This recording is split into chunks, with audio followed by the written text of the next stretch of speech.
Cecilia, gracias por Sí. la charla, muy linda, muy práctica.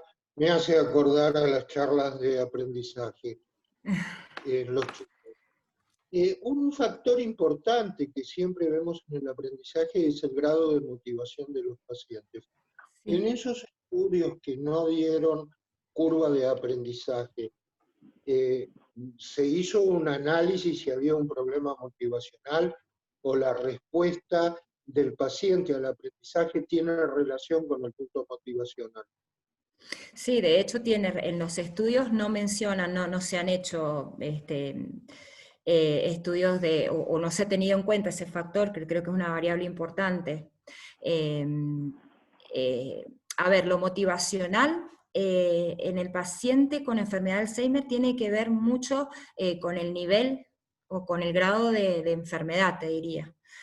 Por ahí los pacientes en etapas leves están mucho más motivados, sobre todo cuando descubren que ellos pueden, pero los pacientes en etapas moderadas, en donde ya quizás cuesta más, ya depende la motivación no tanto de ellos, sino de los familiares, ¿no?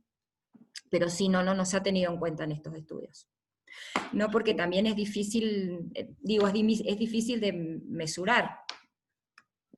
Está bien. O sea que lo conveniente sería empezar antes, ni bien la detectamos, empezar con las terapias de educación, o educación. Yo creo que sí, mientras antes empieces mucho mejor. De hecho, está demostrado, y esto sí, que hay cambios mucho más importantes en el deterioro cognitivo leve, ¿no? Esto porque tenemos, hablando mal y pronto, tenemos mucho más tela para trabajar, ¿no?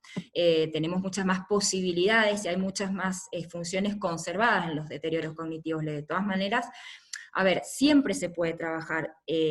Quizás en pacientes en estadios severos es más difícil porque tenemos muy poco, pero aún así podemos trabajar desde la estimulación táctil o desde de lo gestual, les diría.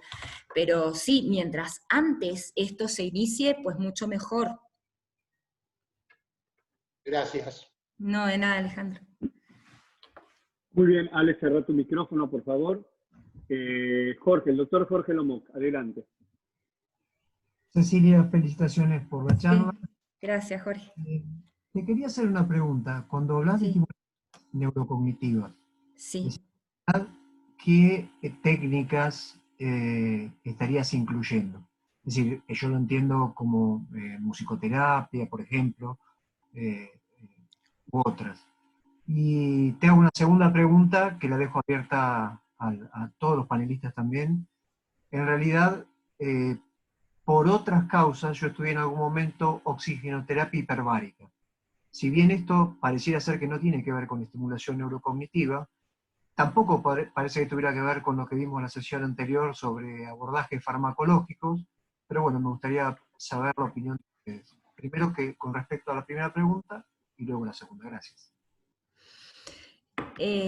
Bueno, a ver, desde las técnicas a ver, yo te puedo hablar de las técnicas cognitivas, en donde básicamente trabajamos atención, memoria, lenguaje, funciones ejecutivas. Entonces son ejercicios que apuntan como target, digamos, a esas funciones, más allá de que, bueno, sabemos que no es pura, exclusivamente memoria. Los ejercicios de memoria también tienen lenguaje, entonces, bueno, vas trabajando un poco de todo, pero es lo que quizás más incumbencia tiene. Se trabaja con musicoterapia, se trabaja con talleres de cocina, se trabaja sobre todo con actividad física, sobre todo con movimientos controlados, con estas pelotas gigantes o estas pelotas grandes, ¿no? Movimientos de articulaciones.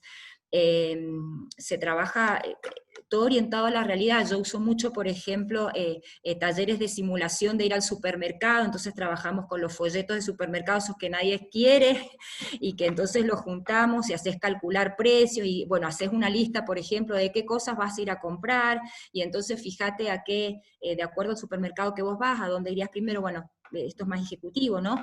Pero se trabaja fundamentalmente con esto, hacer recetas de cocina, seguir o recordar. También yo trabajo mucho con lo que es el diario de vida, entonces el paciente va pudiendo pegar fotos de su historia y escribir cosas abajo. y esto es muy lindo porque a veces cuando, bueno, es muy lindo, a ver, desde dónde se lo mire, ¿no? Pero cuando el paciente fallece, esto queda como un recuerdo de lo que él pudo hacer como última creación. Y lo último que se está usando en estimulación cognitiva es la técnica del mindfulness, sobre todo en los pacientes con deterioro cognitivo leve, porque tiene que ver con la atención plena, digamos, a lo que uno está haciendo en ese momento, ¿no? Entonces, digamos que capacidad o posibilidad de acción hay muchas, ¿no? Y yo sostengo siempre, y esto yo se los digo mucho a los familiares, porque el planteo que hacen muchas veces es que yo pierdo la paciencia, entonces le digo, no, déjalo, hago yo. Entonces lo que yo digo es, cualquier cosa que el paciente pueda hacer es estimulación cognitiva, porque ya está implicando que dos neuronas hagan conexión. Entonces, si no puede hacer toda una comida porque se olvida de seguir los pasos, que ayude a pelar papas, por lo menos es algo más que quedarse quieto, o que ayude a poner la mesa, o que ayude a cortar, si no puedo cortar el pasto, a cortar yuyitos. Digo, cualquier cosa que podamos implementar sirve, y por el otro lado, lo hace sentir útil al paciente, ¿no? Sobre todo si se lo pedimos como ayuda, porque a veces si se lo bajamos como orden, el paciente inmediatamente se bloquea y no quiere hacerlo, pero a veces pedido como ayuda los hace sentir útiles, y este tipo de pacientes que generalmente se acostumbran a, no, dejá, no podés, no te sale, se sienten como mucho más, te diría, apreciados, ¿no? Lo de lo otro que preguntaste, yo la verdad no tengo idea, así que si alguien quiere responderlo. ¿Algún voluntario que quiera responder de la cámara hiperbárica? Yo lo que te puedo decir, Jorge, en el año 91 yo roté en la Universidad de Maryland y me tocó estar en una de las unidades, era cámara hiperbárica. Y recuerdo muy bien que yo elegí hacerlo con pacientes con Alzheimer. Obviamente fue muy magra la experiencia que tuve, así. Yo creo que estuve 1 o 2 meses en ese sector de cámara hiperbárica. Sí recuerdo muy bien todo lo que era lesión vascular, periférica o central. Los pacientes tenían muchísimo mejor resultado. Infecciones anaeróbicas, claramente, tenían muy buen resultado.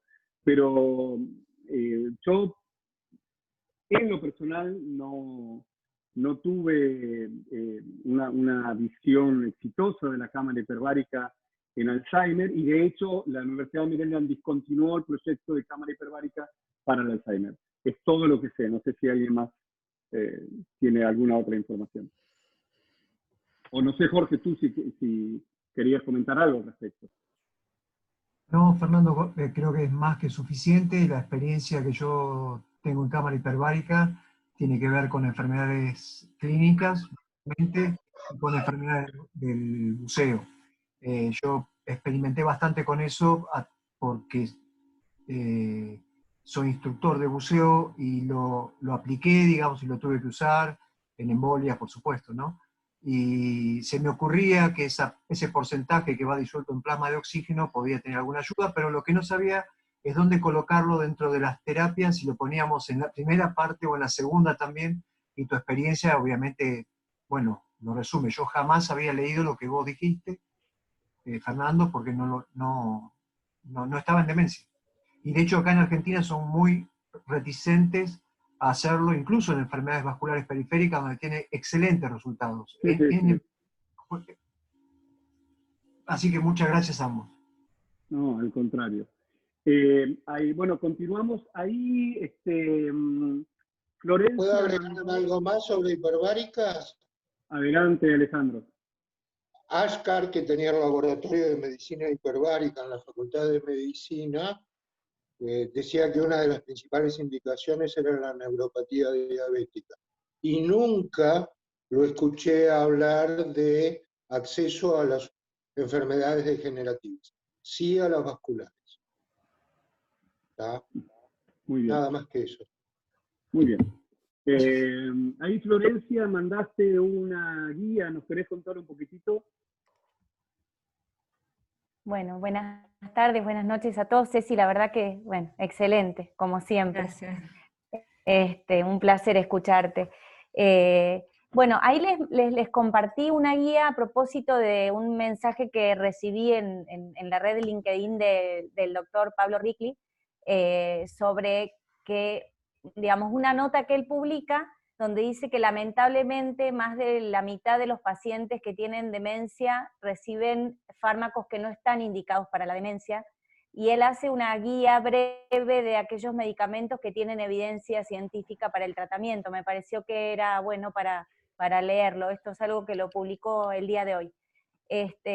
Y por otro lado, bueno, más allá, continuando un poco con la charla que iniciamos la semana pasada, bueno, esto de la estimulación cognitiva me parece que es algo, es una de las patas de la mesa que no tenemos que dejar de utilizar, porque a mí me parece que más allá del medicamento o del tratamiento farmacológico, que bueno, por supuesto tiene su importancia, la estimulación cognitiva realmente ampliada de esta manera e integral, como lo habla Ceci, en donde uno no solamente tiene en cuenta los ejercicios puntualmente de estimulación neurocognitiva, sino también la historia del paciente, la narrativa del paciente, cómo se siente, el lugar que ocupa en la familia, sus emociones, ¿no? Me parece que es sumamente importante acompañar al paciente desde todos esos aspectos, y no solamente con la cuestión de estimular aquellas áreas que tienen más deterioradas, sino desde el lugar, desde el afecto, desde el vínculo. Entonces me parece que es como una pata más que importante para acompañar durante prolongados años a un paciente y a su familia, que muchas veces pierde la paciencia, o que no tiene el tiempo, o que no sabe cómo, o que tiene miedo. Y bueno, me parece que esto que comentó Ceci es sumamente importante. Así que bueno, eso quería aportar, nada más. Gracias. Muy bien, sí, por el otro... Adelante, sí, no, lo que iba a decir también, que por el otro lado, digamos, de acuerdo a las horas o al tiempo que pase el paciente en estimulación, digamos que es... ayudamos a la familia a una transición, porque muchas veces es o queda con nosotros o va a un geriátrico porque no podemos cuidarlo, y entonces el geriátrico no queremos. De repente, un programa de estimulación que está basado en mediodía o en doble jornada hasta las 5 de la tarde, lo que posibilita es que los puedan dejar, luego retirarlos, entonces descomprime mucho, por un lado porque saben que el paciente está bien cuidado y además está haciendo algo, y ellos porque pueden tener tiempo, bueno, para trabajar. Sabemos que hoy nuestra realidad, en todas las familias, todos trabajamos y es difícil que alguien pueda quedarse a cuidar al paciente, salvo que se contrate a alguien, ¿no? Entonces, bueno, eso es una opción que también ayuda mucho a la organización de la familia. Muy bien. Continúa Nélida Garreto, hizo una consulta. Nélida, ¿la puedes hacer compartiéndola en voz alta? Nélida. Sí, hola. ¿Cómo les va? Bueno, muchas gracias por la charla, la verdad que muy, muy, muy clara. Y yo tenía dos consultas. Primero, como neuróloga a veces me pasa de pedir estimulación cognitiva, y que cuando el diagnóstico es Alzheimer, un poco exista por parte de las prepagas reticencia, como que un paciente que no, o sea, que va para peor. O sea, es distinto cuando uno tiene un traumatismo, y ahí nadie duda que la estimulación cognitiva es muy rápidamente autorizada. Con el paciente con enfermedad neurodegenerativa siempre hay que pelearlo un poco más. Un poco lo que les quería preguntar, cuáles son los argumentos que ustedes tienen desde la bibliografía, o bueno, desde cómo se manejan ustedes con esa limitante que a veces tenemos. Y la otra, por tener experiencia en lo que es el tango en pacientes con Parkinson, y cómo, además de lo motor, contribuye a todo lo que es la esfera cognitiva, si esta rehabilitación cognitiva del paciente que hace hospital de día también incluye algo de danza, como otra estrategia más para manejar lo ejecutivo, y bueno, los distintos aspectos que la danza puede ofrecer en la estimulación. Sí, bueno, te respondo la primera parte. Acá también es una lucha, te diría, encarnizada con las obras sociales. Sobre todo por esto que vos decís, el criterio de ellos es que si no va a haber mejoría, para que ellos van a gastar plata en un paciente, ¿no? Entonces, a veces te autorizan 4 o 6 sesiones, la verdad que no haces nada en 6 sesiones. Entonces nos cuesta mucho, yo por ahí, yo he llevado, si yo te digo la cantidad de estudios y de información que he llevado, bueno, es oído sordo, ¿no? Y la premisa clara es esta, en pacientes que en las que porque una cosa es la rehabilitación, otra cosa es la estimulación cognitiva. En la rehabilitación vos suponés que al rehabilitar vas a volver a un estado original. En la estimulación eso no es así. Entonces, ellos autorizan lo que es rehabilitación, es decir, esto que decís vos, pacientes secualizados de un trauma de cráneo, de una ACV, o este tipo de pacientes, ¿no? Pero cuesta mucho que lo entiendan, sobre todo para los pacientes con demencia, cuando sabemos que es una de las primeras indicaciones a nivel mundial, la estimulación cognitiva, como decía Florencia, junto con la estimulación física, la medicación y la actividad social, son las 4 patas de una mesa de tratamiento fundamental. Es una lucha cotidiana. Y la segunda pregunta que vos me hacés en cuanto a la danza es sumamente importante, es como la actividad física, ¿no? Porque no solamente hablamos de estimulación ejecutiva, sino también de lo que es la memoria de las praxias, ¿no? Las memorias a nivel de la memoria no verbal. Y por el otro lado también la música, yo la uso mucho porque la música, además de implicar una coordinación a nivel auditivo y de cerebro, se trabaja con terapia de reminiscencia, es decir, de recuerdos. Entonces, sobre todo que recuerden letras, que recuerden por ahí momentos de su vida vinculados con esa música especial o cómo se bailaba. Se usa mucho porque además también todos sabemos que la música descomprime y relaja, así que sí se usa. Muchas gracias. No, de nada. Muy bien.